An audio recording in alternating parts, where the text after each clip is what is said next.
The Harvard Graduate School of Education, working at the nexus of practice, policy, and research.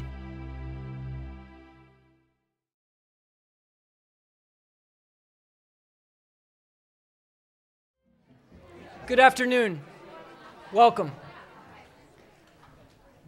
My name's Marty West. I'm on the faculty here at Harvard Graduate School of Education, and it's my privilege today to welcome you to the Askwith Forum, Harvard University's premier venue for the discussion of education. Today's event, the final Askwith Forum of the academic year, is also part of the Friday speaker series of the Education Policy and Management Master's Program. Together, these two series have brought us an incredible lineup of educators and policymakers over the past year.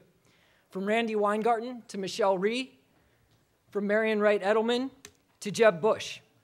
Still, I think it's fair to say that none of these people has generated quite as much buzz as our guest today, New Jersey Governor Chris Christie. Since taking office in November 2009, Governor Christie has consistently emphasized the need to improve both the performance and the productivity of his state schools, even going so far as to declare 2011 the year of education reform. He's aggressively promoted the expansion of school choice, leading the state to approve more charters in 2010 than in any previous year on record, while at the same time placing several low-performing charter schools on probation. He's pushed the legislature to adopt a tax credit bill that would enable more low-income families to attend private schools.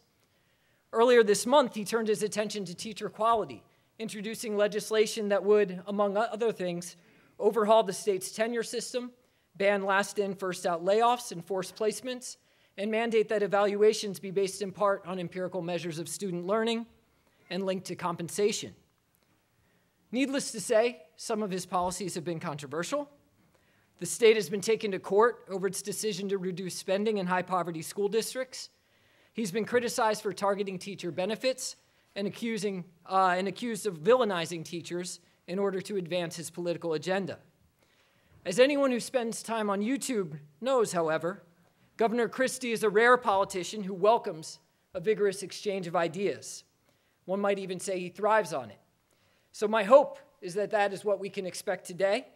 The governor will speak for about 20 minutes, maybe a bit more, before opening the floor for questions. In a slight departure from the normal Askwith Forum norms, we're going to have people ask questions from their seats, and mics will be handed around rather than coming to the aisles. I've assured the governor that you'll generate some tough questions, so please don't let me down. It's my pleasure to introduce New Jersey Governor Chris Christie.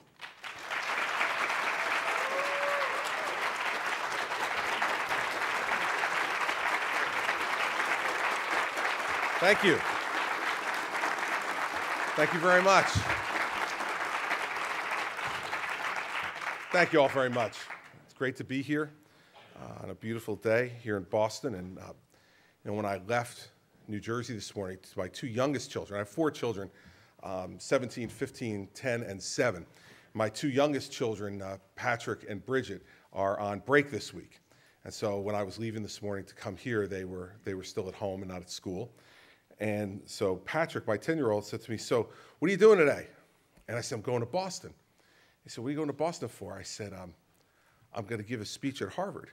And he looked at me and he said to me, "You don't go there, do you?"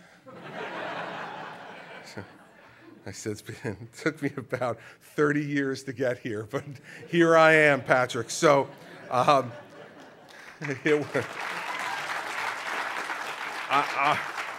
want to thank Dr. West and Dave Donaldson for extending the invitation to be a part of the forum, and I look forward to a really good conversation today.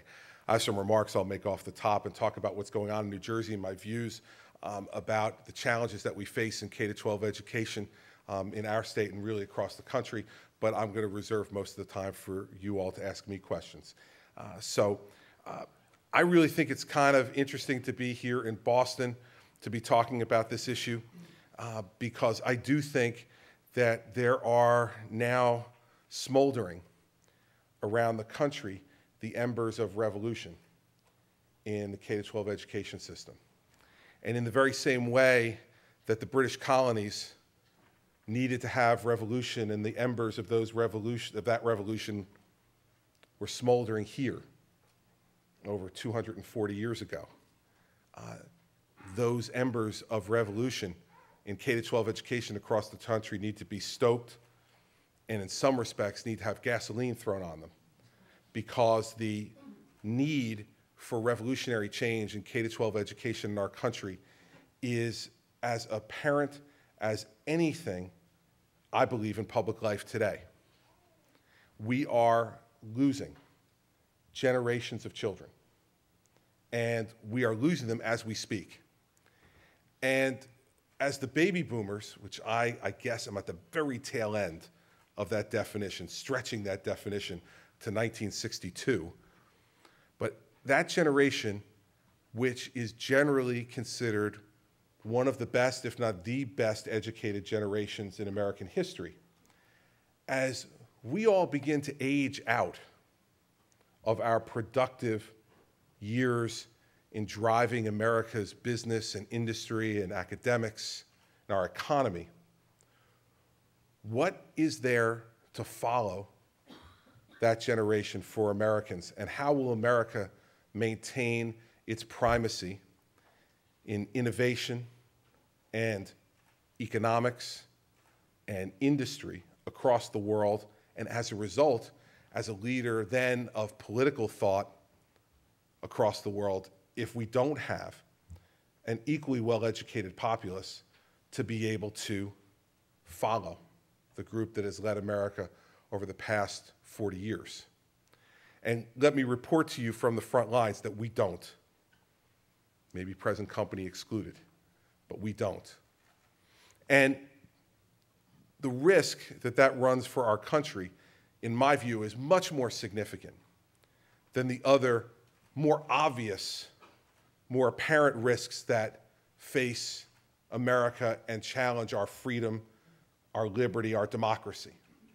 We see unrest in the Middle East. We see continuing acts of terror around the world and continued attempts at terror in the United States. We see a declining industrial base in America, and we look at all those things and we say, those are the obvious and apparent threats to America. I'd suggest to you that given the course of conduct we're undertaking as a country, that those are going to be much more easily dealt with than the problem that's being confronted in K-12 education, or more appropriately, in my view, not confronted in K-12 education in America. We have a situation in our country now where we have an educational system which is set up for the ease, comfort, and security of those who operate it, not for the challenge and effectiveness and efficiency of those who are supposed to be benefiting from it. We have a system where we are unwilling to speak the truth about what we know because we are afraid to offend special interests in this country who have heretofore been untouchable. And until we come to grips with that very basic truth, all the rest of the things I'll talk about today are simply, in my view, pie in the sky wishes and dreams, and will not be able to be accomplished on the ground to get them done. So, in my view, this is the biggest fight that we can have, and it harkens back to me. I talked a lot about this in my campaign in 2009 about urban education in particular. Now, folks in my party would tell me during the campaign, "You're crazy. What are you doing spending this much time of both your physical time and your presence in places like Newark and rhetorical time talking about urban education?" I mean, you know, maybe I got like 29 votes in Newark in November of 2009. Maybe it was 30. I don't know. And in Patterson and Jersey City and Passaic and Camden and Trenton. These are not the bedrocks of the Republican base in New Jersey. I told them that I'm talking about it because there's no bigger fight for us to have. And that both educationally and economically, unless we take this on, the rest of it is all a sideshow and relatively unimportant as far as I can tell. So let's talk about Newark for a second. Our largest city, a little over 275,000 citizens, a school district of about 70 schools, where we spend on average $24,500 per pupil per year. And for a young man or woman who is entering the 9th grade in Newark this year, they have a 29% graduation rate. 29% graduation rate. Now, if that doesn't alarm you enough, let me tell you about those 29% who do graduate. Of those 29%, 90+%, if they go on to higher education, the ones that do, 90+% of them need at least 1 year of remedial coursework in order to qualify to sit in a college classroom. What it tells you, of course, is that the high school diploma that's given in Newark through the authority of the state of New Jersey is meaningless. It is a meaningless document. But let's go to a town that all of you may in New Jersey know, but for only one reason. Because Bruce Springsteen's first album was called Greetings from Asbury Park. That's why I first knew about Asbury Park. Asbury Park, New Jersey, not as high profile a place as Newark, not nearly as large. In Asbury Park, we spend $33,000 per pupil per year. And less than 50% of the high school students in Asbury Park can do math at an 8th grade proficiency. For $33,000 per pupil per year. And yet we have a debate raging in my state right now, in a state that last full school year, spent $25 billion on K-12 education. $10 billion from state aid, $15 billion from property taxes. We spend, on average, $17,200 per pupil per year in New Jersey, the highest per capita spending on K-12 education than any state in America. The raging debate in New Jersey right now, as we speak, is whether or not the Supreme Court will order the legislature and the governor to spend an additional $1.6 billion. Because if we do, that will finally produce results. Now, we all know that the definition of insanity is doing the same thing over and over again and expecting a different result. New Jersey has perfected this model in our K-12 education system. When Governor Kane used to say, New Jersey and you, perfect together, he could now say, New Jersey in effective educational spending and its students, perfect together. Because that's what we have. New Jerseyans have been extraordinarily generous. We have the highest property taxes in America. We have the 3rd highest income tax rates in America. We are in the top 10 in sales tax rates. We are in the top 10 in corporate business tax rates. And all that money, a large chunk of it, is going to K-12 education. Now, are there many places in New Jersey where children are getting a very good K-12 education? Absolutely. There's no question. There are some absolutely great public school districts. And there are some very good school districts who think they're great and really aren't. But their reputation is great, and so people still call them great. But when you dig down a little deeper, they're not so great. They're good, but not great. And then you have the disasters. Predominantly these 31 districts that in New Jersey are called Abbott districts after a case that's now before the Supreme Court, which I just referenced, which is Abbott versus Burke, number 21, version 21. Now imagine why you would ever go to version 21. I mean, if the first 20 haven't fixed it, it would seem to me that these people have no hope of fixing it. This is a group of lawyers in black robes who have decided that This is the equation. Money equals performance. Money equals performance. We now have a 25-plus year experiment in New Jersey on this, and let me be, I hope, not the first to tell you here at Harvard, it's failed. Let me give you specifics on those failing districts.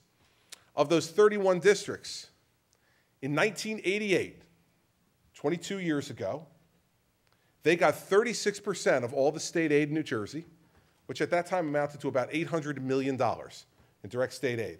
22 years later, they now get 59% of all the state aid in New Jersey, which amounts to, last year, $4.5 billion to 31 districts. What's the comparison between those 31 districts in terms of state aid and the other 550 districts in New Jersey? The average per pupil in those 31 districts in state aid is $16,200 per pupil. The average in the other 550 districts is $2,900 per pupil per year. $16,200 to $2,900.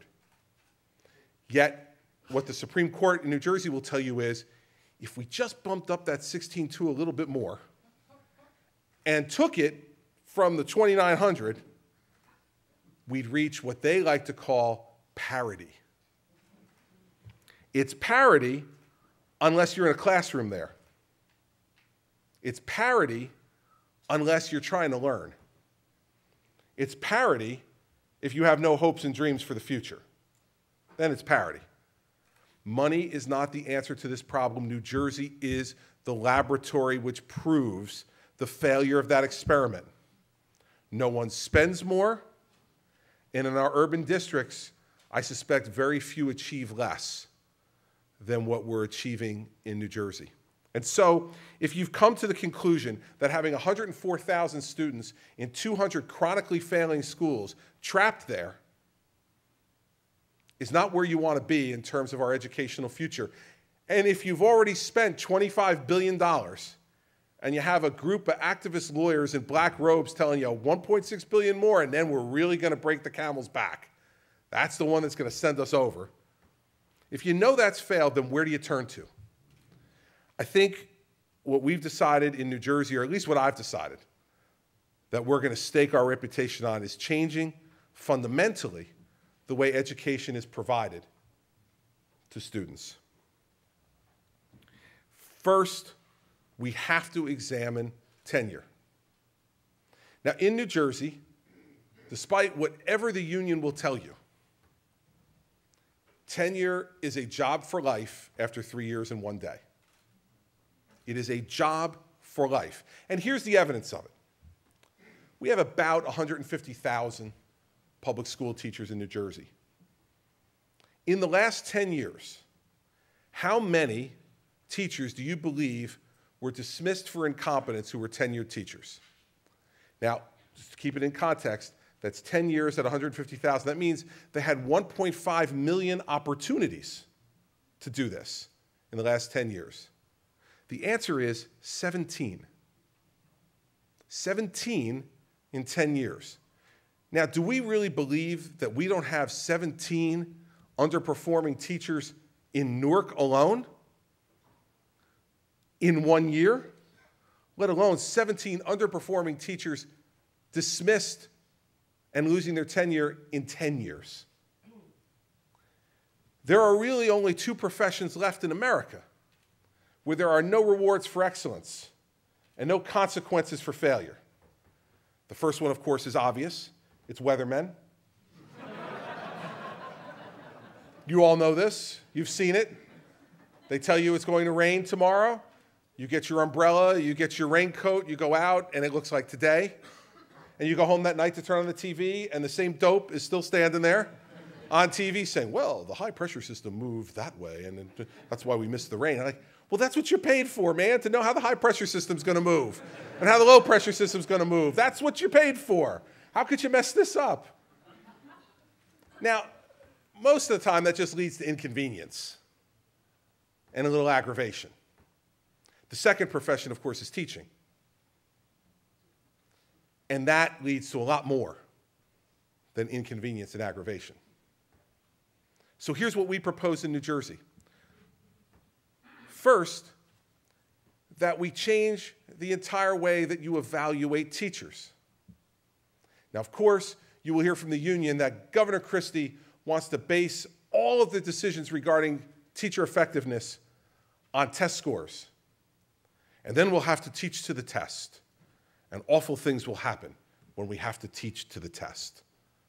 And creativity will be lost, and innovation will be lost, and imagination will be lost, and all the rest of that. I might actually agree with that if that's exactly what I was proposing.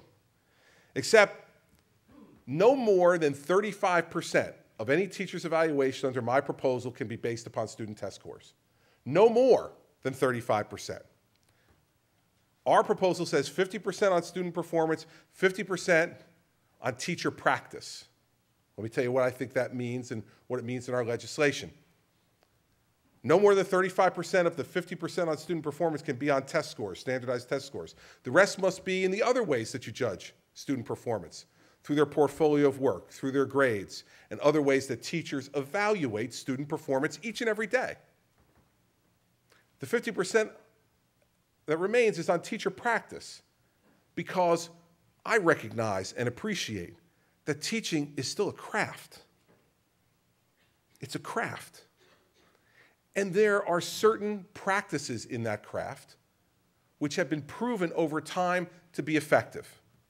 And the best people to evaluate that effectiveness are teachers themselves. And so that 50% is done by a teacher's peers, their department chair people in the larger schools, their principals, and other teachers. So what is wrong with having an evaluation system of teacher effectiveness that says half of it should be on how your students perform demonstrably, and half of it should be on how you conduct yourself in the classroom, what we call the eyeball test? Going in there and watching, does the teacher update their lesson plans? Does the teacher adjust and turn through the use of technology? Do they adjust to the students that they have in the classroom and how they're responding? Do they use some of the most modern techniques to be able to try to get across their subject matter? Do they update their lesson plans from year to year to deal with changing facts and theories? Now, the teachers union will tell you it is much too complex for mere mortals to evaluate teachers. You must come here and get a PhD to even have a hope of being able to effectively evaluate teachers. Now, I'm granted, I do not have a PhD in education. I don't have a master's in education. I've sat in a lot of classrooms in my life, but I don't have any of those things. But let me ask the parents who are in this room, who have had children in school, how long does it take you to figure out whether your student, your child, has an effective or an ineffective teacher? I would suggest that for those of you who have children who have been in school, back to school night is about the cutoff date, if not before, because you know you have a third grade daughter and you turn to the parent who has a child who's older in the school and they say, "Who'd you get for third grade?" They say, "Oh, we got Mrs. Smith." And they go, "Ooh, well, good luck." Or they say, "We got Mr. Jones." And they go, "Oh, we love him. God, is he great. My child learned so much from him. He is incredible." Now, that's not the litmus test. But over the course of a year of watching as a parent how a teacher operates, you can begin to get a very good feel.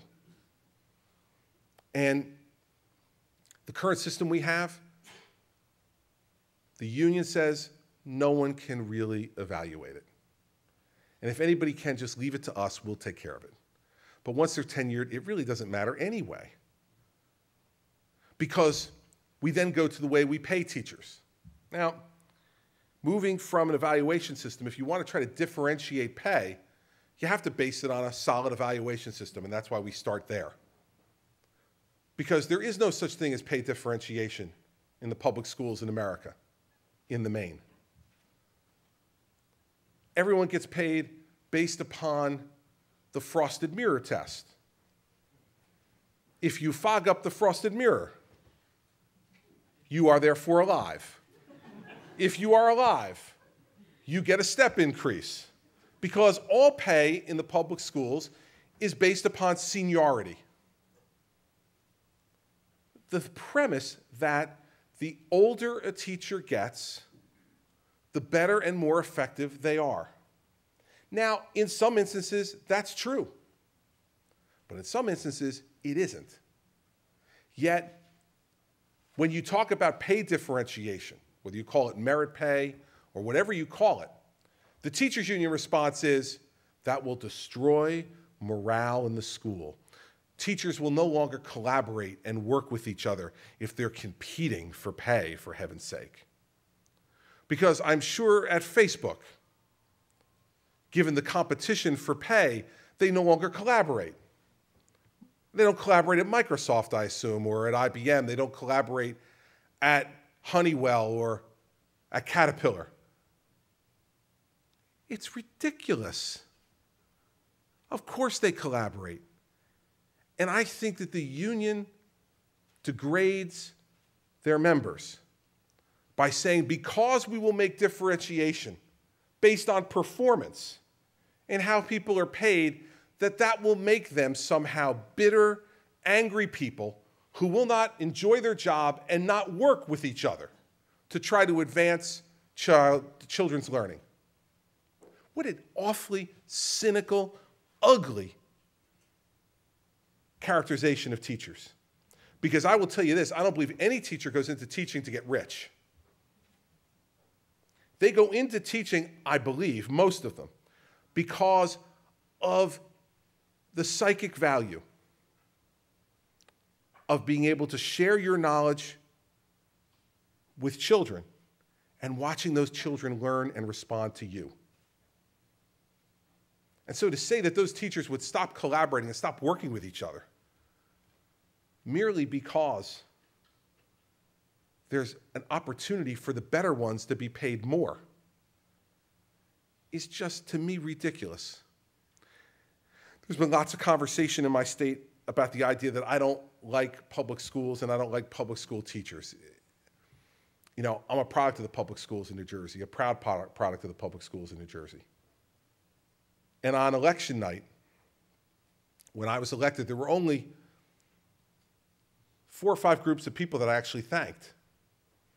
And if you go on YouTube and you look this up, if you're the least bit interested, or you just don't believe me on other stuff, so you think I might be not telling you the truth about this, go ahead and look.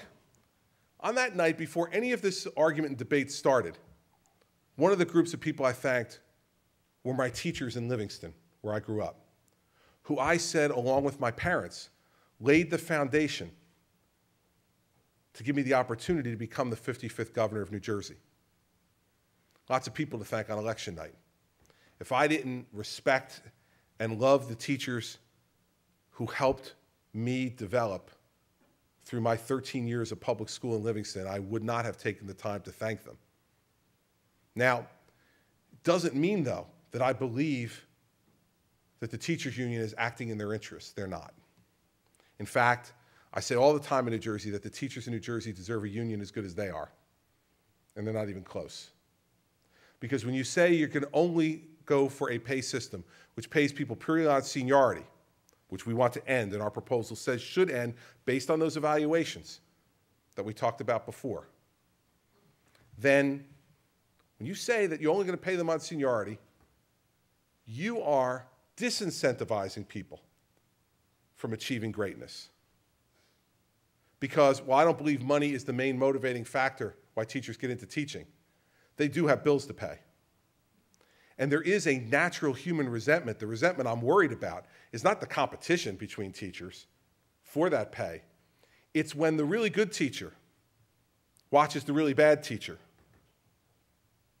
So let's do an experiment here. What's your name, sir? John. And what's your name, ma'am? Pamela. Okay. John and Pamela are 3rd grade teachers in my school, and I'm the principal. And it's the end of the school year. It's time for me to give them their evaluation.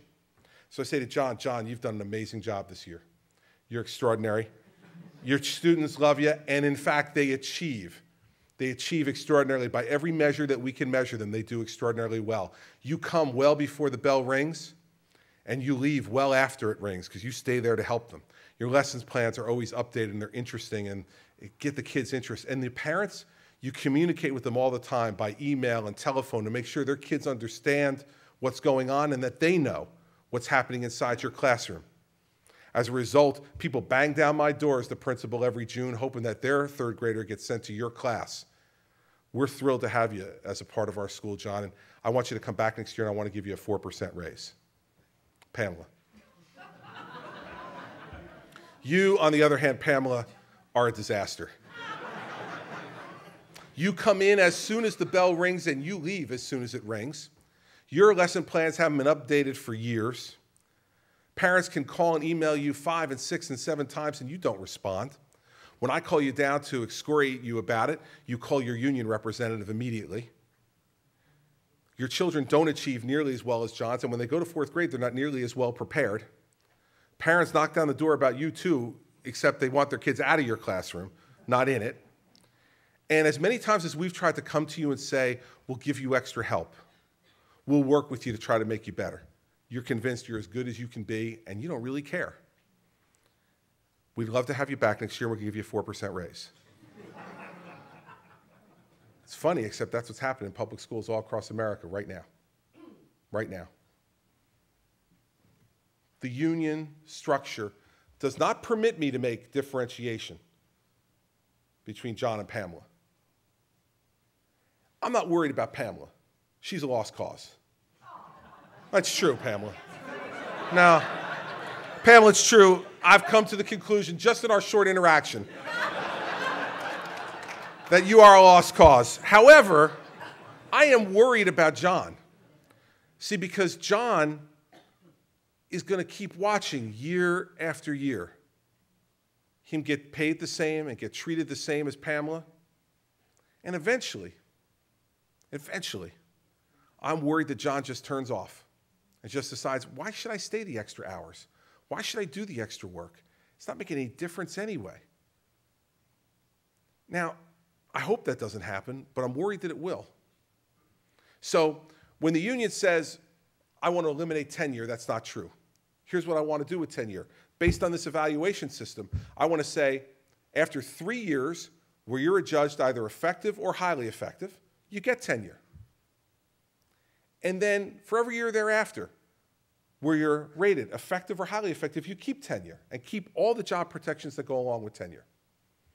But if you have 2 years in a row of partially effective or 1 year of ineffective, you lose your tenure rights. Now, that may mean the school district fires you, or maybe they don't. Maybe they work with you to try to get you to earn it back. And you can earn back your tenure in the same way you earned it the first time. Have 3 consecutive years of being rated effective or highly effective, and then you can earn your protections back. I don't want teachers to be afraid of political firings, retaliatory firings, inappropriate firings. Even though the legal system would still be there for them, I want the tenure system to protect against that. But I want that tenure to be earned. And not earned just once, 3 years into the job, but earned every year. Because my child maybe isn't there the first 3 years you're in the classroom. My child might be in there the 15th year that you're in the classroom. I want you to know that my child's education is just as important as the children who came in the 3 years that you had to work hard to get your tenure. I don't think that's an unreasonable request. And I would suspect for any of you out there who have had jobs in the real world, you know that that's the way you're judged every day too. I had this conversation with Diane Sawyer on the air, who's the daughter of a teacher and niece of 4 other teachers, and she said, shouldn't tenure, once you get it, be a presumption that you're competent? I said, well, I don't know, Diane. I said, does ABC presume you're competent because they made you news anchor once? Or does every year you have to prove yourself as a competent interviewer, a competent reporter, a competent anchor? You know the answer to that question, and I don't know why education should be any different. We have to provide people with more choice too. because, especially in these failing districts, parents are trapped. And in New Jersey, here's the choice they get now. If you're in one of those 200 failing schools across New Jersey, here's your choice. You can go to that failing school, or you can go to that failing school. If you don't have the personal financial resources to send your child to a private or parochial school, or if you're not fortunate enough to have your ping pong ball picked out of a bin for one of the charter schools, you're stuck. Your destiny is determined by your zip code. Your future is mandated by your parents' economic resources. Is there anything more un-American than that? Our country is supposed to be about the exact opposite. That your future, your destiny, is determined by what is in here, by how hard you're working, by how big you're willing to dream. In the current system, for those 104,000 kids in those 200 failing schools, that's not what's determining their future. And so I am for all different types of schools, as long as they're good. So charter schools are public schools. And in Newark, we have some of the highest performing charter schools in America, with thousands of children on the waiting list. And I remember at one of those schools, a National Blue Ribbon School of Excellence, the Robert Treat Academy in Newark, which is a K-8 school.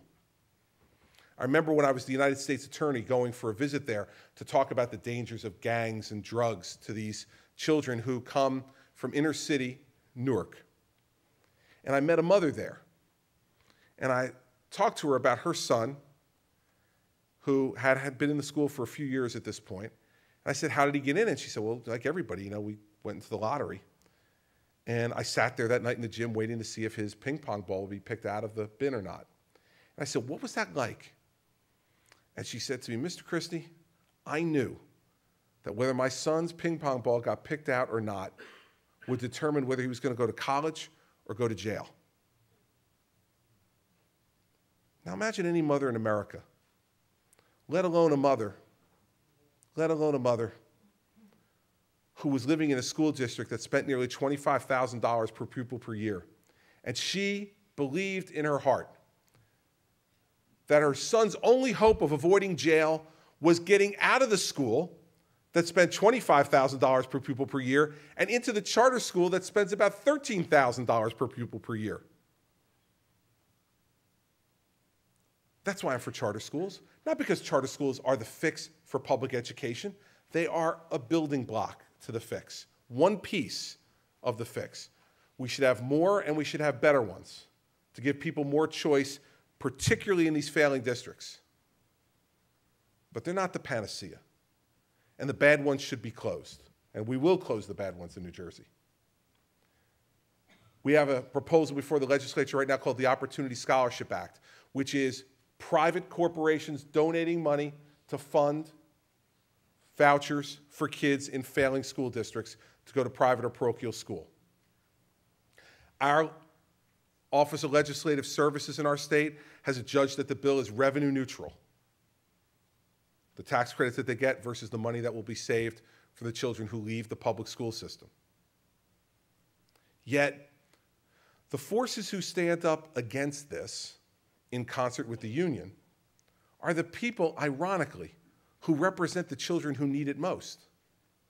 It's not suburban Republican or Democratic legislators who stand up against this. It's inner city urban legislators who represent the families and children who are trapped in these schools, who stand foursquare with the union and say, no, we can't have any type of school choice. It's taking money away from the public school system. Baloney. It's not. And by the way, even if it did, how about doing that? How about saying, I'm not going to send my child to a failure factory? And maybe that failure factory should be closed. It's easy for the union members making $400,000 and $500,000 a year, sending their kids to some of the best schools in New Jersey, to pontificate about how those families should wait until the schools improve in their neighborhood. Well, you know, I have a daughter in second grade right now, our youngest. She's only got 1 year in second grade. How long are we going to make her wait? Till third or fourth or fifth? When she's so far behind that she has no hope of ever catching up. This is not a problem with an infinite time frame to fix. Every year we don't fix it, we're losing more children who are irretrievable in many instances. So I'm for choice, not as the solution to the problem in public schools, but as a building block. I think we should forget about how a school starts and worry about how it performs. So whether it starts as a private school or a parochial school, whether it starts as a charter school or a regular public school, let's reward excellence. Let's encourage excellence. Let's fund excellence. Rather than just worrying about maintaining a system that looks almost exactly like it looked when this country started. If you look at all the institutions of our country, there's probably only two who look almost exactly the same now as they did at the signing of the Declaration of Independence: churches and K-12 education. Kids in a classroom behind desks with a teacher standing in the front. Everything else in our society has changed and evolved multiple times over. Yet for this, we say, no, we can't change. We can't change. By the way, all of these things that I've talked about in valuation of teachers and differentiation, all the rest, have to also apply to principals. Because the two indispensable elements of an excellent school are excellent teachers in the classroom and strong principled leadership in the principal's office. You cannot have a successful school without both. And so all of these things, the way we evaluate them, the way we pay them, must apply to principals as well. They must be held to the same standards of excellence, challenged in the same way, and rewarded in the same way, so that we can have great principals who want to and can afford to stay in the leadership of our public schools. Now, this approach to public education from the public education establishment has been called an attack on teachers. Now, I hope that you really listen to what I just talked about. Because in no other subject matter that I deal with as governor is there such a vast gulf between what is said and what is heard than on this subject. I defy you to go back and look at the tape of this or look at a transcript of it and find where I attacked teachers. Yet, if you read the reports that come out of New Jersey, they'll tell you in many press accounts about my attack on teachers. I want to empower teachers. I want to honor teachers. I want to pay teachers more. I want more excellent teachers who stay in schools for their whole careers. I want teachers who understand that they are going to be rewarded for excellence and that there are going to be consequences for failure. I don't think that's an attack on teachers. It is an attack on a system that puts the feelings of adults ahead of the needs of children. Michelle Rhee said that, and there's no better description of our public school system today. You see, when I first became governor, I got a call from a recently retired Republican governor from another state who called to give me some advice. And he said to me, you know, Chris, listen, it's tough being a Republican governor in a blue state. Well, what you should do right off the bat is you should find a really small relatively inconsequential union to pick a fight with, win the fight, and then you'll set the tone for everybody else. You know, I was getting lots of advice during the transition, so I just took it in and, you know, moved on, thanked him. Like 4 months later in April, 4 months into my term, he called me back and he said, Chris, I didn't mean the teachers union. And I said, I didn't misunderstand your advice, I rejected it. There's a difference. You see, the reason I'm engaging in this battle with the teachers union is because it is the only fight worth having. It is the only fight worth having.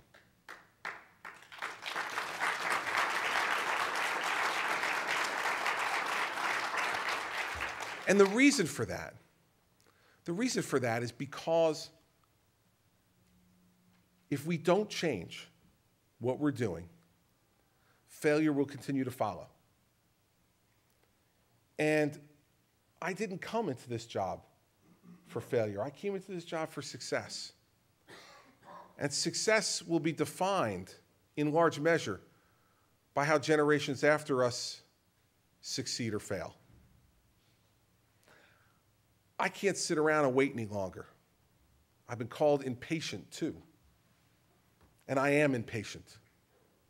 I am impatient about this topic. We've waited already for much too long. And so it's going to mean having uncomfortable conversations.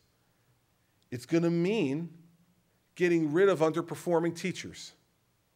It's going to mean creating a system where people are accountable for the work they do. It's going to mean finally putting children ahead of economic interests, children ahead of the feelings of adults.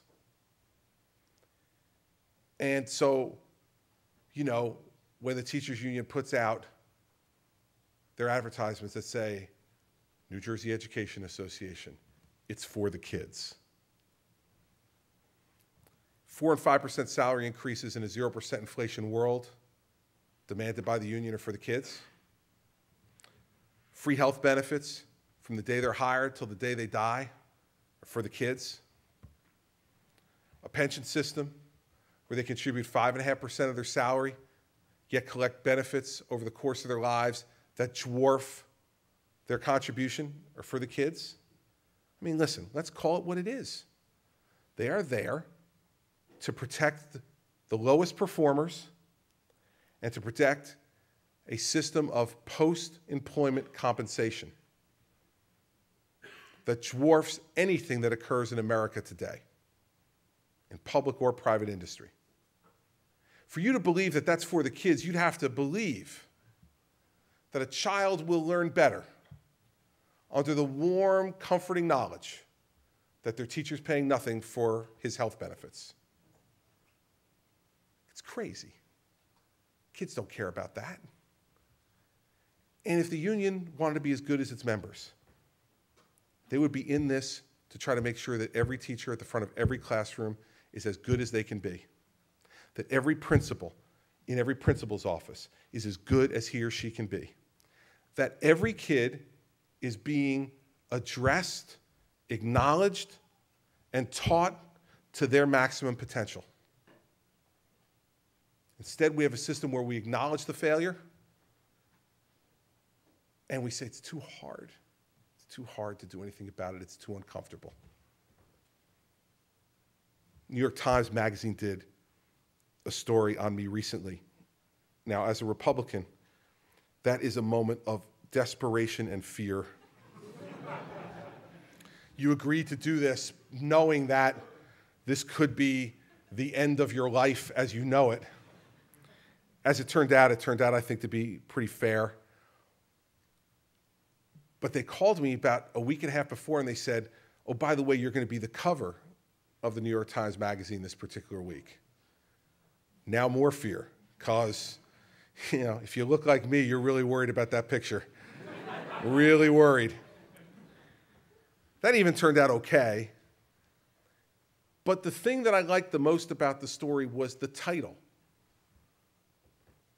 They called me the disruptor. I've been called much worse. They called me the disruptor. I plead guilty. I plead guilty. And what I hope that all of you will do with the education that you're getting, what I hope all of you will do with the challenge that lays before you, is to every day decide that you too want to be a disruptor. That you want to disrupt the status quo because it's failing our kids.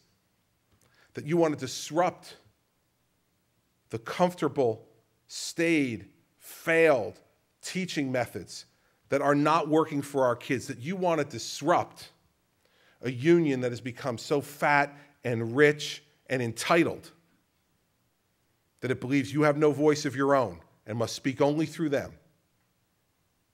That you want to disrupt the child sitting in the back of your classroom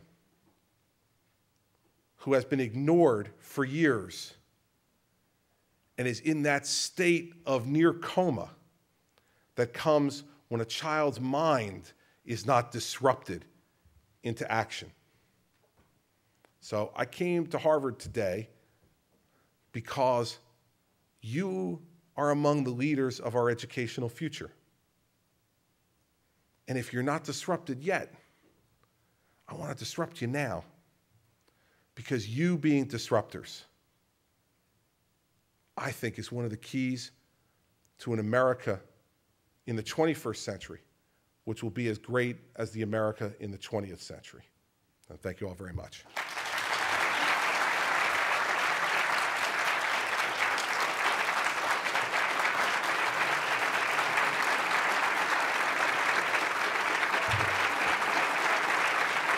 Thank you.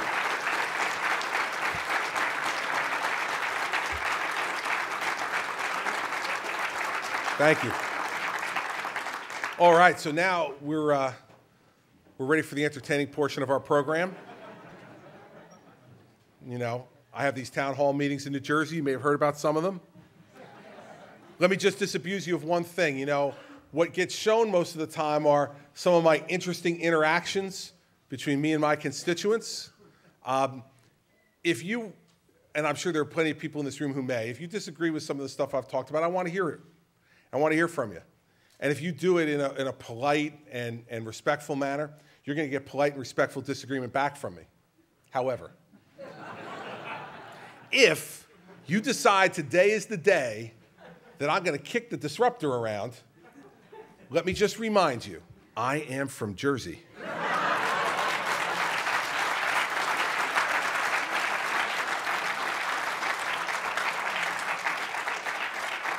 And in New Jersey, one good kick deserves another, so that's the way we'll operate today. Yes, ma'am, right there. Yep. Whoa, I love New Jersey. Great shirt. All right. Good first choice. My name's Alex. I am a product of and former teacher in the South Orange Maplewood School District, your neighbor. And now I am a instructional coach in a underperforming school here in Massachusetts. And I am wondering about your evaluation component and asking, my question is, have you considered the depth to which supervision needs to be reformed in schools, in that evaluators and supervisors, assistant principals, and peers need to constantly be in classrooms actually watching what's happening and give feedback and give the opportunity for teachers to actually improve step by step. And so when the evaluation comes at the end of the year, the teacher can say, you know, I've done that, I've heard that, I've reflected over and over again, and I'm really working hard to become that better teacher. And then evaluators have the power to say, look, you've avoided that, or you haven't done it, or, you know, you're just not making gains in that respect. Right on. Come back to New Jersey, please. I mean, absolutely. Yeah, lower the taxes. I'm trying. I got a Democratic legislature, man. It's hard. I didn't go into, like, as you can imagine, in 40 minutes, I didn't go into all the depth of it, but absolutely that's a key component of it. When I talk about the eyeball test, they have to be in there, and evaluations can't be once a year. Now, that's why I say principals also have to be evaluated in the same way, because they're the person who sets up the oversight structure in a school. Now, part of what we're doing in our plan is to leave a lot of this to the local district to figure out how best to do it in their school, because obviously the plan in South Orange Maplewood could be significantly different than the plan in Newark or Camden or Trenton or Livingston or out in Sparta in Sussex County, right? So it's a pretty diverse state in that way, and so we want to leave a lot of this to the local district, but the structure, the bone structure of it is, that's why we put it at 50-50 between teacher practice and student performance, because you have to have that evaluation, regular evaluation discussion of teacher practice in order to give a teacher the kind of feedback that he or she needs to be able to improve, to give them the opportunity to reflect. Evaluations can't be an end-of-year ambush. And so we count on the fact, and we'll evaluate principals based upon the idea that they have to set up an effective structure in their school that executes the 50% on teacher practice. And so you're right on that, and I completely agree. That's what has to be done, because otherwise the evaluation becomes what it is now, which is relatively meaningless. Now it's satisfactory and unsatisfactory. It's pass-fail. It's just not a system that has any kind of real substance to it, and any kind of real feedback to it. In the main, you're going to find exceptions of extraordinary principals who just build upon a ineffective system and make it their own, but that becomes the exception, not the rule. We want to make it the rule. So, yes, ma'am. Governor Christie, I am working in urban environment. I've been in education for 30 years, in administration, certified principal in the state of Massachusetts, and worked in education for 30 years. I am in one of those non-performing schools right now, in an urban environment for 20 years. And I agree with you in all the points that you're saying. What's happening is, I think that educators out there, the new teachers coming into the field, again, becoming frustrated and leaving the career. And it's sad. And the ones who are staying, because of economic times, are not retiring because they can't afford to retire. Right. So we're not getting the teachers that need to retire out of the system. You're right about the performance evaluations. They're done once a year. They should be done quarterly, because then the teacher could know what she's doing to need to improve, and there should be a mentoring process to help them improve. Okay, also our administrators, some are good, some are not good. They're not being evaluated correctly. Right. Okay, they are supposed to be the leaders. They are supposed to be the leaders for the teachers, to show them what they need to do and how to improve the school. And in Massachusetts, we have MCAS testing. And what's happening in the urban environments, all the schools are failing because of ESL. In my district, there's 42 different languages being spoken into our community. And the children are coming in not speaking English. They cannot read, they cannot write. And then they're expected to take these MCAS tests and show significant improvement in performance. There's the problem. Sure. Okay, so if we cannot teach kids to learn to read or write, how are they going to pass these tests? Yeah, they're not. And then the schools are failing, and then they're blaming it on the educators and the administration. So you gotta. Well, listen, part of what we're talking about in the way we evaluate, and you touched on it just briefly there, is about improvement. Right. So that if you come into a failing urban district, or a failing suburban district for that matter, we're not asking people to get their children to proficiency immediately. You can't. Now, I understand the challenge that also exists, and it exists in New Jersey as well, regarding English, and our ability to be able to meld these systems so that we can get children speaking and understanding and reading English in a way that will help to show that improvement on some of the standardized tests. But remember what I said here, 35% of the evaluation is those standardized tests. It means 65% isn't. And so what we're trying to set up here is a system which says we recognize that there are going to be districts where there are different challenges. You know, if you go to a good suburban district, the test score thing is going to be easy part. The hard part's going to be the teacher practice part for those folks. I tend to have seen, especially amongst some of the more enthusiastic, engaged teachers in an urban setting, that the teacher practice thing is what they're excelling in. The good ones care deeply about it. And that's why we want to put as much of an emphasis on that in evaluating the overall performance of the teacher and the school than just the scores. Because I raised 3 daughters as a single parent in a suburban environment. Very good high school, right in the state, Massachusetts. And I saw the difference. I work in an urban environment, and I see the difference, okay? But you have a lot of parents out there, too, who are not getting involved with the children's education. Sure. Okay? And that is a big component. I was involved with my children's education as an educator and also as a parent. But you have many children out there who are going to school in the urban environment, and the parents don't care about helping them with their homework, not even caring if they even show for school. Sure. Listen, what I didn't say today, because you got to pick what you can talk about in a limited period of time, is there's no question that parental involvement is an extraordinary part of this puzzle. But you can't use it as an excuse. Hey, we have areas where kids are not performing. Look at what's going on, for instance, let's say in the Harlem Children's Zone with Jeff Canada and what he's trying to do there. He has to work around uninvolved parents.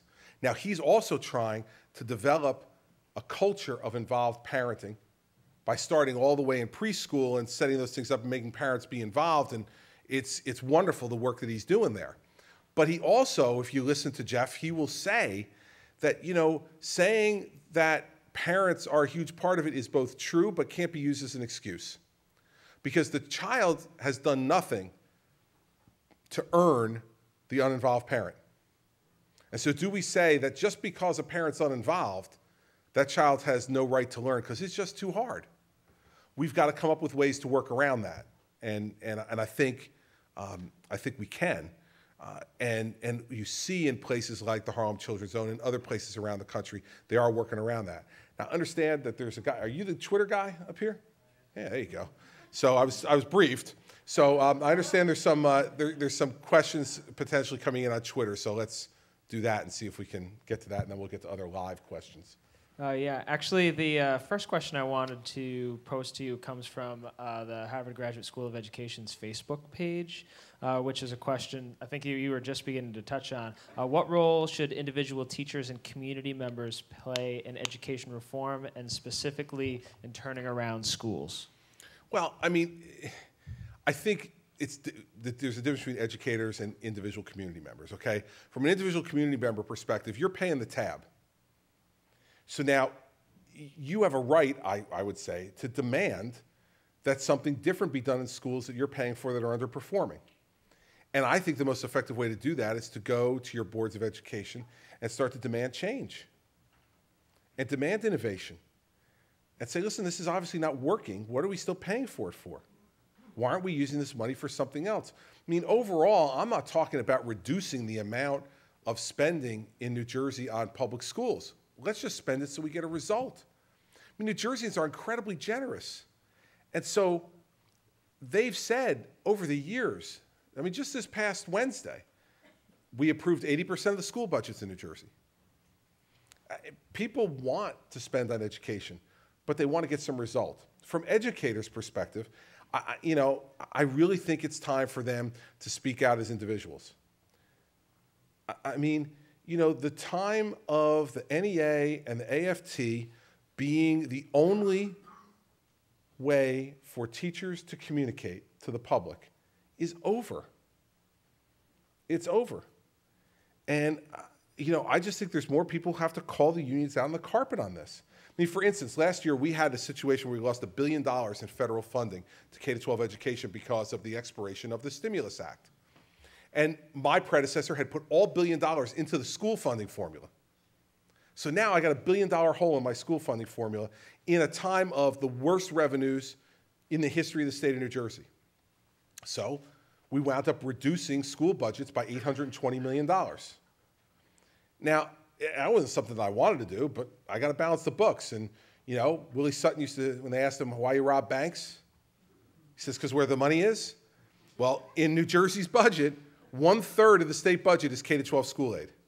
I have a $29 billion budget, $10 billion on K-12 school aid. So when you have to start cutting large amounts of money, there's a few places to go. Medicaid, school aid, municipal aid, debt service, can't cut that. So there's very few places to go. My point in all this is I went to the teachers union and said, how about this? For 1 year, take a pay freeze across the state for 1 year and start contributing 1.5% of your salary to pay for your health benefits immediately. If you do those two things, we'll save about $700 million of the $820 million of the cuts, and we'll save scores of teacher jobs across the state. The union would not permit a vote on it. Wouldn't permit a vote on it, let alone permit a vote and campaign against it. That's fair, fair square. Wouldn't permit a vote. Just said no, absolutely not. You know, what do educators need to do? Start speaking from their heart and stop, you know, allowing the union to speak for you exclusively. It's destructive to the future of innovating education. Yes, sir, the blue blazer.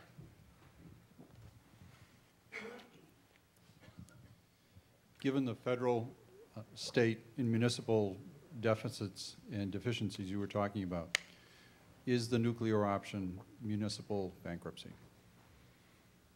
Well, you know, it is the nuclear option, but, you know, I think we have to do everything we can to avoid it. And I think like in a state like New Jersey, the only way to deal with that is by cutting spending because, you know, we already have a millionaire's tax.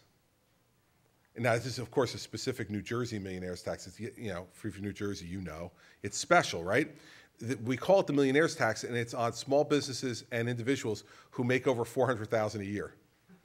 So that's called New Jersey math, you know? Make over $400,000 a year, you're a millionaire. So we have a millionaire's tax that is at 9%. And New York this year, under Governor Cuomo, is getting rid of their millionaire's tax, so their top rate is going to be down to 6.85. So now New Jersey is going to be almost 2.25 points on highest income higher than New York. Pennsylvania, top rate, 3.07. So I am surrounded by states where taxing on the state level is no longer, it's a non-competitive option, right? In the last 8 years before I became governor, taxes and fees on the state level were raised 115 times. And I went through the litany before. Third highest income tax in America, top 5 in the sales tax, top 5 in the corporate business tax, you know, and number 1 in property taxes.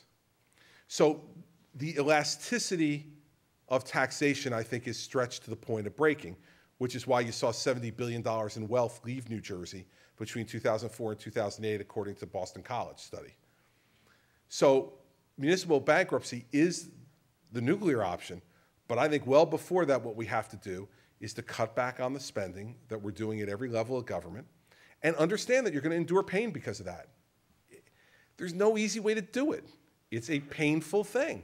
And so, you know, that's the way we're going to have to deal with it to avoid the nuclear option of municipal bankruptcy because the effect, the downstream effect and upstream effect on credit in America would be, I think, pretty disastrous. It's over $1 trillion market. All the way in the back, sir, with the white shirt.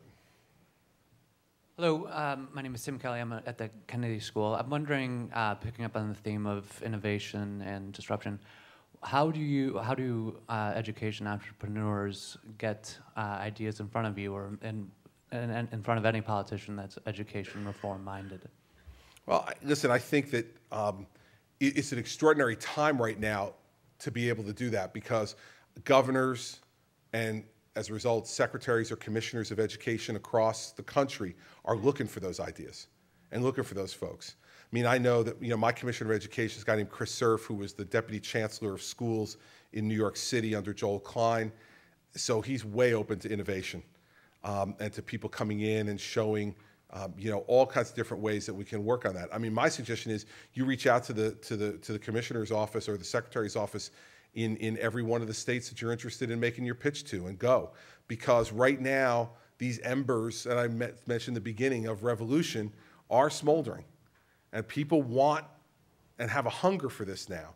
So I think unlike other times when there was such a palpable fear of change, I think now we're beginning to, we're not there yet, but we're beginning to turn it into a fear of a failure to change. And so I think for educational entrepreneurs, good, honest ones, there's a lot of opportunity out there. And you just have to bang down doors. I don't know if there's any other way to do it.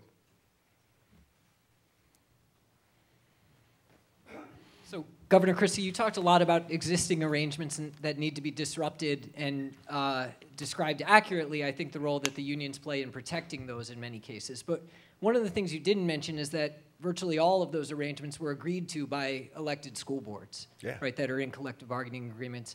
And then in response to the first question, you mentioned that you're leaving a lot of discretion back to local school districts in sort of putting together the new evaluation system, for example, presumably also the compensation piece of that. What can you do to expect different results, given that the governing arrangements are the same? And more broadly, where do the 600 or so school boards in New Jersey fit into your sort of reform plan going forward? Well, they'll be the next step after we get this done, because you're right. If we don't change the governance system, and that's the piece that I would call that, the governance system in New Jersey. For instance, we have elected school boards for the most part, and in last year's election, 70% of the money that was spent on school board elections in last year's election was spent by the teachers union. So essentially, you've got, a rigged game. They're electing the people who they negotiate with.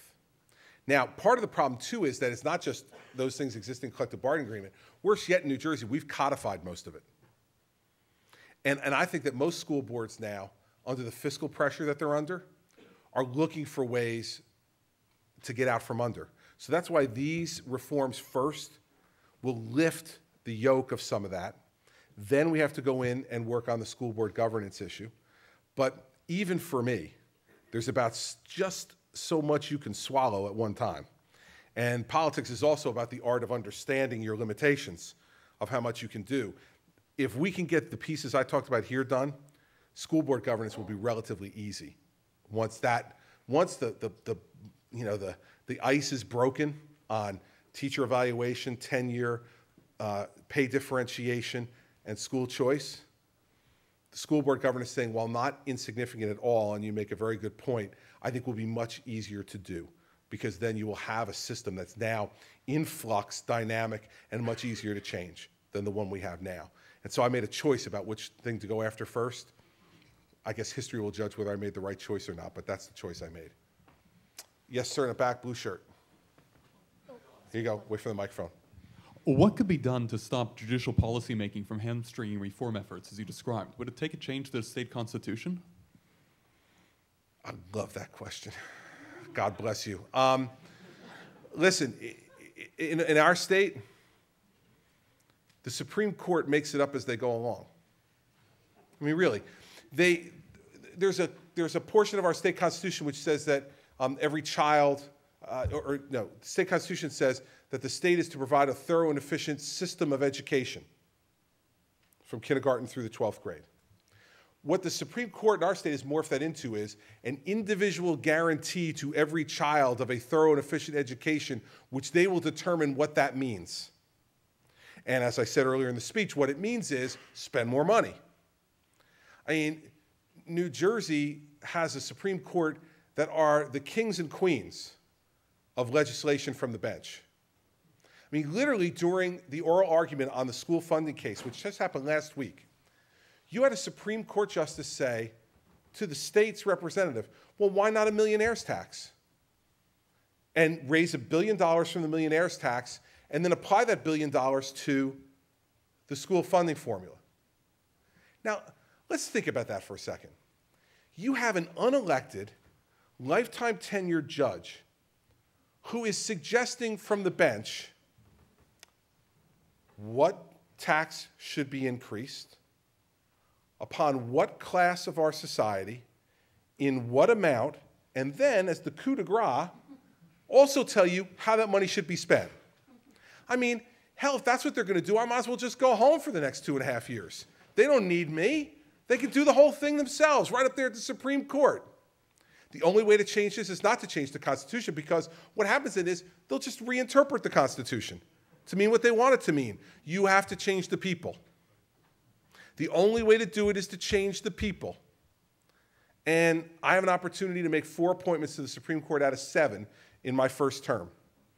And I campaigned on this. So I'm going to do it. And,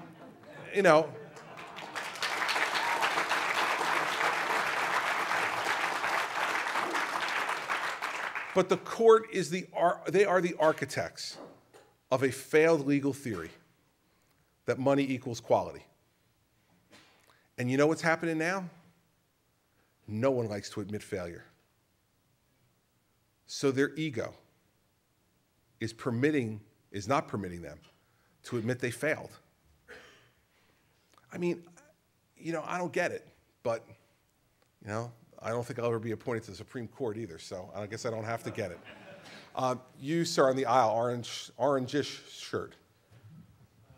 Hi, Governor. I'm a law student here, a graduate from New Jersey Public Schools. Which one? Watchung Hills. All right. Good school. Good regional high school. There you go. My question is, it seems like a lot of the issue you see is with the inefficiency of how money is being spent. I'm kind of wondering how you feel about the movement in New Jersey to get rid of redundancies in municipal governments and school districts and try to combine towns. You mentioned there's over 500 school districts and towns in a pretty small state. Yep. So my question is, how do you feel about that movement, and what, if anything, are you doing to promote it? I think the movement makes sense. What we've done is we've now imposed, like here in Massachusetts, a 2% property tax cap for the first time this year. It's effective January 1 of 2011. And what we're finding is that is forcing efficiencies at the municipal and school board level. I'm also working with the Senate president in our state, as a Democrat, on shared services and consolidation bill, to try to provide both incentives and penalties for not more efficiently sharing services and actually merging towns. The one thing I'm fearful of is to have a group of bureaucrats in Trenton decide which towns should merge, right? So you're from New Jersey, and trying to figure out which towns should actually go together, I think, should be a local decision. Because I don't know that bureaucrats in Trenton know in Sussex County, which towns should really be merged any more than they know in Hudson County which one should be merged. That's my only concern about it, is that the decision be a local one. But I think we at the state level have to get rid of the barriers to it, which is end the anachronistic civil service system, which really is a huge hurdle to two different towns who are in two different aspects of the system trying to merge together either services or their entire operations. And also provide the types of incentives and penalties that will make it worth their while to consider it and to advocate it to their citizens. And because in the end, you're right, it's too many. We have 566 towns in New Jersey, and we have 588 school districts. So, got a lot of government. In fact, we have more government workers per square mile than any state in America. A distinction that I'd be happy to lose, at some point. Yes, sir, right in the middle there. See, that's the problem. Which microphone? Both microphones don't know which way to go when you're stuck in the middle there. Hi, I'm Joe Klein. I'm a master's student here at the Ed School. Before I got here, I spent most of 2 years in New Jersey, and I would ask people if they'd seen the film The Cartel, which is a documentary which illuminates everything you've said and shows why a kid in Newark, unless they're lucky enough to be at a school like North Star or Treat, is going to fail. No one had heard of it. Is there some way that your communications people could get people in New Jersey to see The Cartel so they can show that everything you've said is true? I'd definitely get sued then by the teachers union for using government resources to promote a film. But listen, what I do is I talk about it often. Not only about Waiting for Superman, but about the cartel, because the cartel is specific to New Jersey and the New Jersey Teachers Union and the stranglehold that they have on what's going on in our state from a political perspective. I mean, think about this. In 2009, when I was running for governor, I won the primary. I had a contested primary. I won the primary. And literally in the same week that I won the primary, as I'm catching my breath from that, the teachers union says, we want you to come in this weekend to screen for our general election endorsement. So my campaign gets back to them and says, listen, he just got through a primary. Can you give him a couple of weeks? I mean, it's June, okay? We're not talking about September primary, June primary. It's June. Can you give him a couple of weeks? We'll get together with you then. They said, no. No, he wants to screen for the endorsement. He screens now. Well, listen, I did not just fall off the turnip truck, okay? They obviously had an agreement with the Corzine campaign as to when he wanted his endorsement. And me waiting for another couple of weeks was going to mess up their timing. So I decided to go easy on them. I wrote them back and said, I have no interest in screening for your endorsement.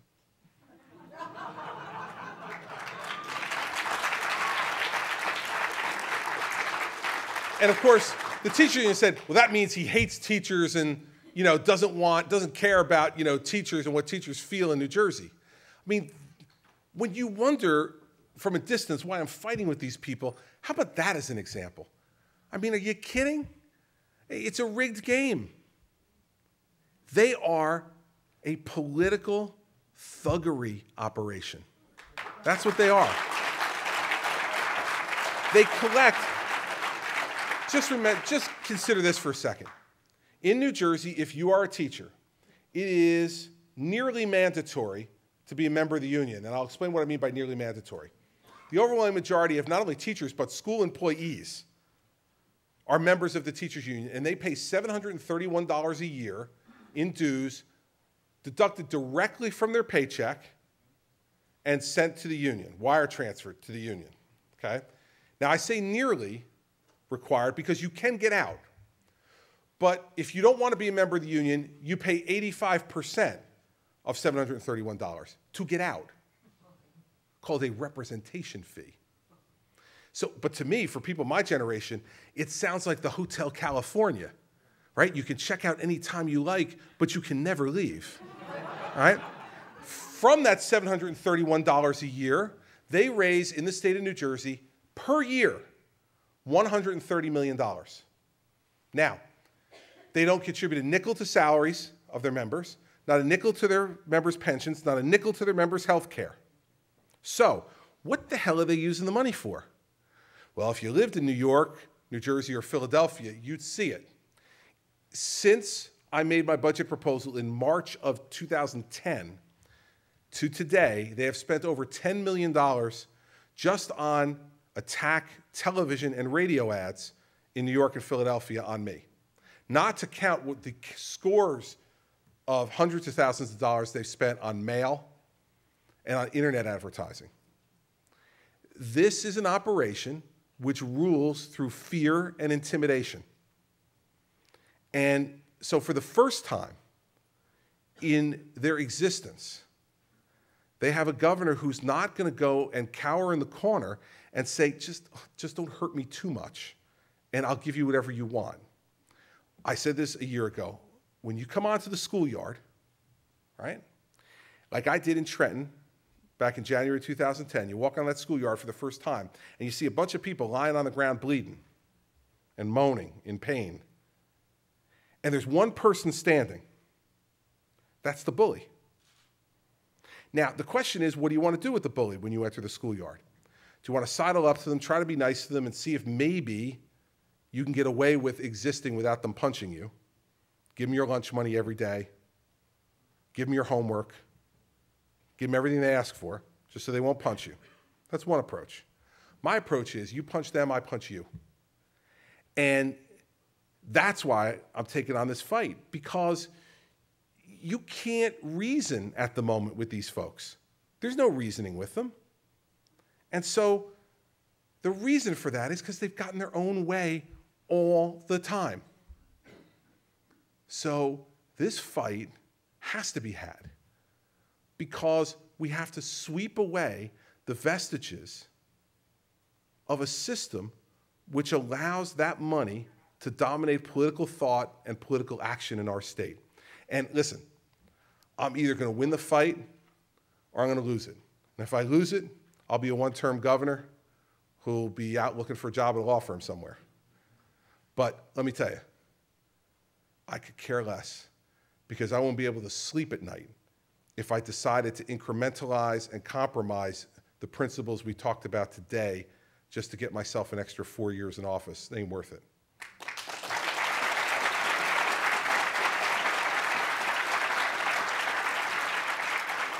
Yes, sir, in the back. Black shirt. Hi, my name is Nishan. I'm a master's student here at the Kennedy School of Government, and I'm interested in your thoughts on how to navigate the politics of school reform, specifically in the inner cities.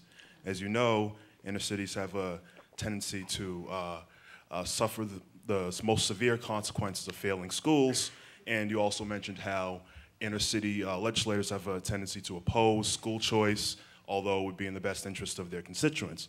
Now, my question for you would be, do you think this presents an opportunity for Republicans to make inroads in areas that have been traditionally Democratic strongholds? And if so, what do you think can be done at a grassroots level to build support in the inner cities that could counteract the strength of the teachers' unions?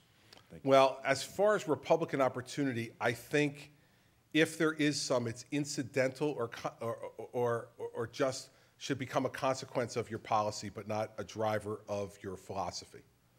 Because, you know, the fact is that in the inner cities, the habit of voting Democrat has been going on for so long that if you go into it thinking, okay, listen, I'm advocating for things that are really in their interest. And in fact, if you look at polling in New Jersey, the place where charter schools have the greatest level of support are in Essex County, Hudson County, Passaic County, which are three of our most urban counties: Newark and Essex County, Jersey City and Hudson County, Patterson and Passaic County.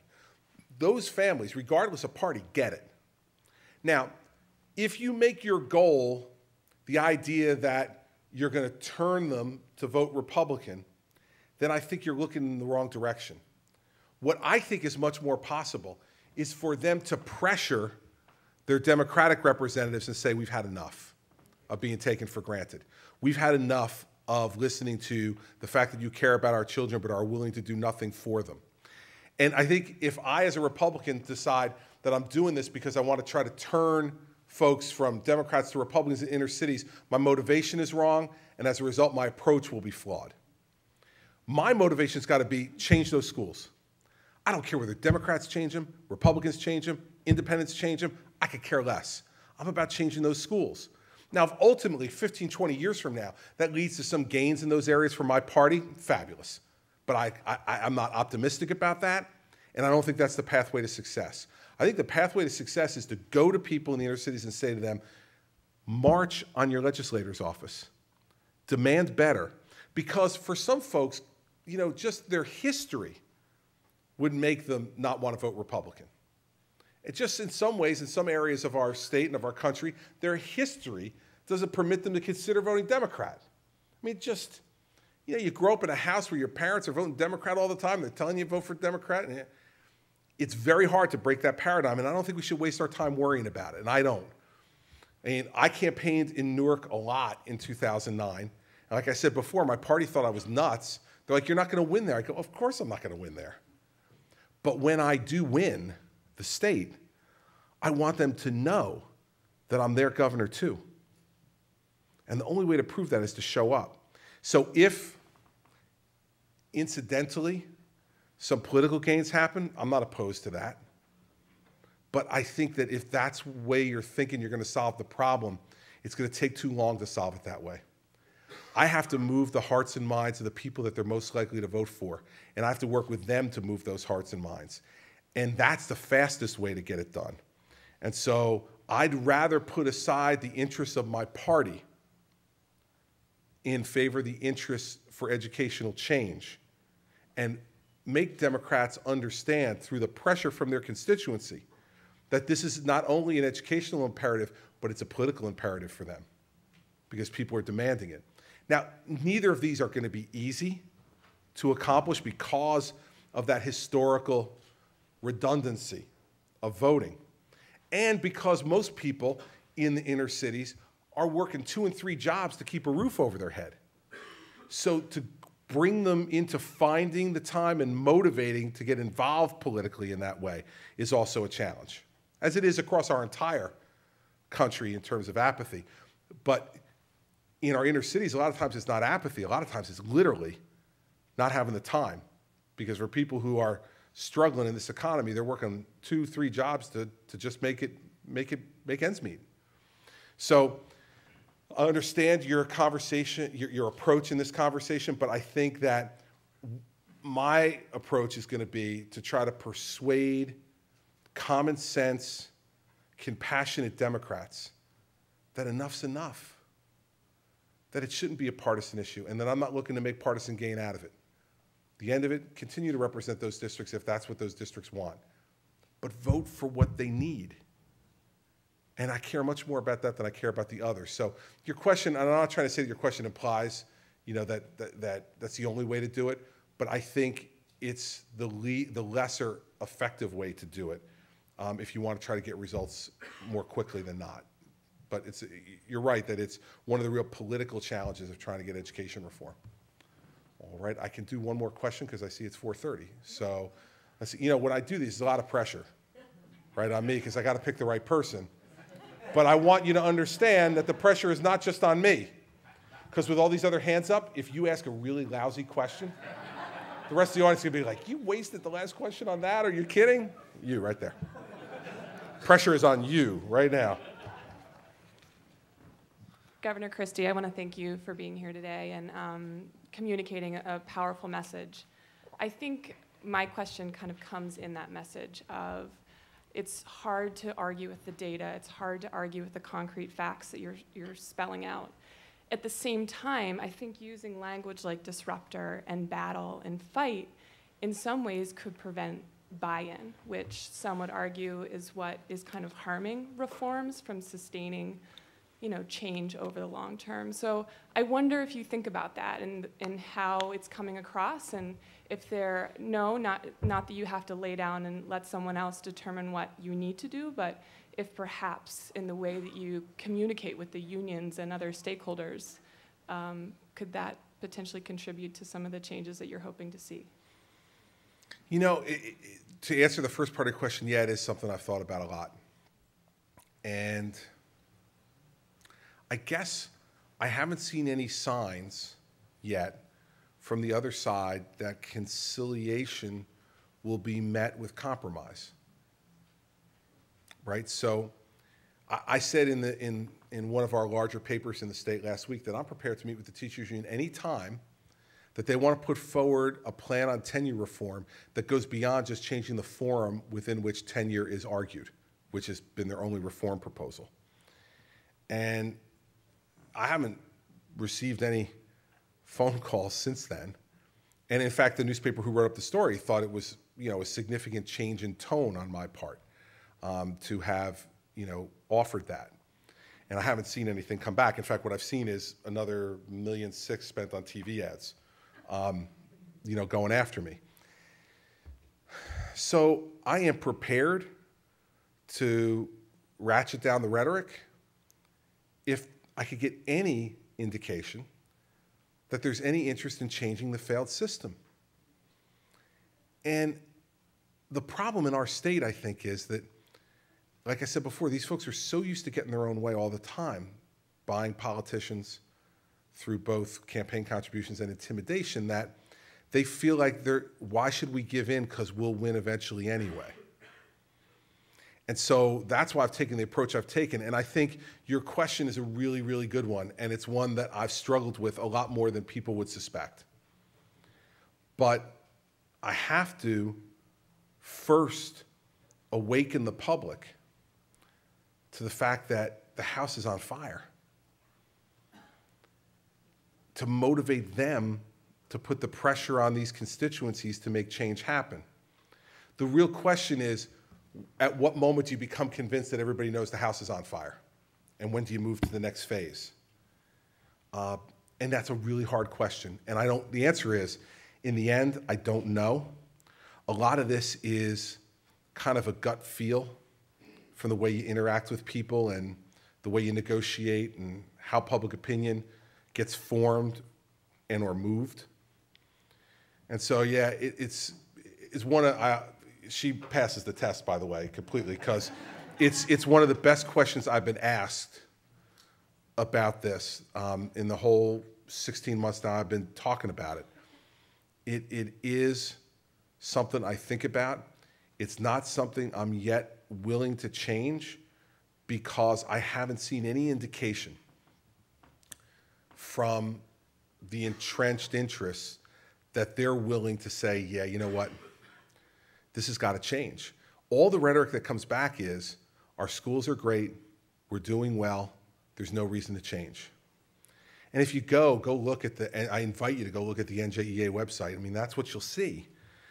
And so there seems to be, even more with the NEA affiliates than the AFT affiliates. Like if you listen to some of the AFT affiliates across the country, there's a lot more of those that are saying, yeah, we need some change. Unfortunately, I think, I know that the overwhelming majority of teachers union membership in our state is NEA affiliated and not AFT affiliated. So even from their national leadership, they're not getting any push to be any different, despite all the attention that's been brought on it by the approach I'm taking and the things we're proposing. So, my approach in New Jersey on most issues has been to alert people to the real fiscal concerns, the real educational concerns that we have about making our state better. And in a lot of those other areas outside education, I've compromised. On the budget, I've compromised on property taxes, I've compromised on interest arbitration for public sector employees. I'm not one of these people who's looking to eliminate collective bargaining. I mean, I've compromised on a lot of different things when I felt like the other side was saying, come on, meet us somewhere here in the great middle, and let's get some progress. I haven't felt that yet. The one thing I can tell you is if I feel it, I'm a results-oriented guy. I want to get things done. I don't want to spend 4 years or 8 years just like kind of flapping my mouth here and not accomplish anything. I will have felt like I failed then. So it's a great question. It's something I think about all the time, but it's something that I have no independent indicia yet of a need to do. Once I get it, I can assure you I will. But until that time, disrupting and fighting and thuggery and all those other words that everybody really loves are the words that I'm going to continue to use because, I'll end with this. I think this is a time in American public life when we need to have more people in public life who just call it as you see it. Most of the time you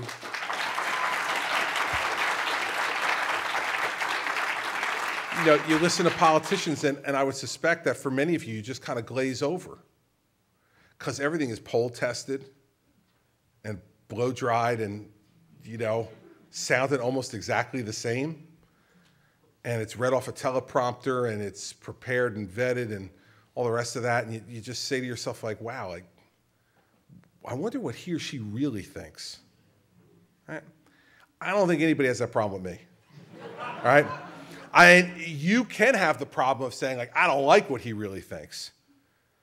But I think in American public life now, the challenge given the gravity of the problems, and this is where I agree with the president. When the president was talking the other day about our problems are too big to be worrying about his birth certificate. Like, amen. I agree with that completely. The problems are much too big. But we separate company after that. Because how do you address those big problems without being a demagogue about it? How do you address those big problems and try to be honest with people and say, yeah, it's going to cost you something. It's going to cost all of us something to dig out of the holes that we're in educationally, fiscally, and all the rest. So, my approach is going to be to tell you what I really think and to let the chips fall where they may from there. And that may mean, a long career in public service. It may mean a 4-year flash across the sky. I don't know which one. And it won't be for me to determine, It's going to be for the people who vote to determine. But if we have more people who are being really thoughtful about it, as you were in that question, that care to try to bring a solution to bear, and lastly, who have the courage to be willing to be yelled at and still stand your ground, then we can really make change happen. And I will tell you this, if you don't do it, we got no hope. If you're sitting up here at Harvard getting a graduate education in one of the greatest universities in the world, a place of great privilege and great opportunity, if you are unwilling to do it, we're sunk. We are sunk because you have less to lose than anybody.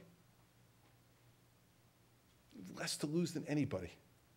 When you have that degree from here, that's something that no one will ever take away from you.